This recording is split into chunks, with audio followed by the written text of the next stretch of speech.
সংগ্রহ ও সদস্য নবায়ন কর্মসূচির উদ্বোধন অনুষ্ঠানে পাংশা উপজেলা বিএনপি কর্তৃক আয়োজিত উপস্থিত আছেন পাংশা উপজেলা বিএনপির সম্মানিত সভাপতি, রাজপথের পরীক্ষিত নেতা, পাংশা বিশ্ববিদ্যালয় কলেজের সাবেক ভিপি, আন্দোলন সংগ্রামে অগ্রণী ভূমিকা শ্রদ্ধেয় মুরব্বী জনাব চাঁদ আলী খান। ওরা উপস্থিত আছেন পাংশা উপজেলা বিএনপির সংগ্রামী সাধারণ সম্পাদক, পাট্টা ইউনিয়নের সাবেক চেয়ারম্যান, জনগণের ভোটে নির্বাচিত সাবেক চেয়ারম্যান, আর এক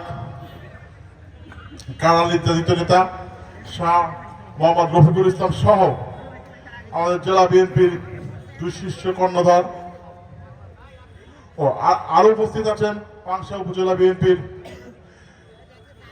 সম্মানিত সাংগঠনিক সম্পাদক শামসুল আলম আকুল ভাই সহ নাম বললে নাম শেষ করা যাবে না। অসংখ্য পরিশ্রমী জাতীয়তাবাদী সৈনিকরা উপস্থিত আছেন। আর যে দুজন এখানে উপস্থিত আছেন তাদের কথা না বললেই নয়।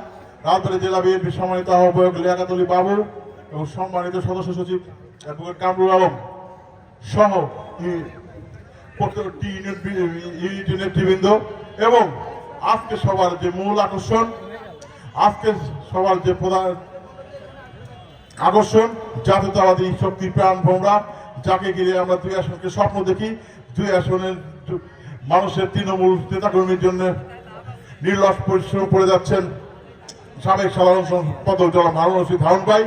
আজকের এই সদস্য সংগ্রহ কর্মসূচি যেন সুষ্ঠু সফলভাবে সম্পূর্ণ হয়, রাজবাড়ী জেলা ছাত্র দলের পক্ষ থেকে সর্বোত্তর সহযোগিতা এবং সর্বোত্তর এই আশা কামনা করি। পাশাপাশি আপনারা আমরা অঙ্গ সংগঠন থেকে বিএনপির মধ্যে এইটুকু শুধু আহ্বান বা দাবি করতে পারি, দেখবেন আমাদের মধ্যে কোনো ঘাপটি মারা, কোনো দোষ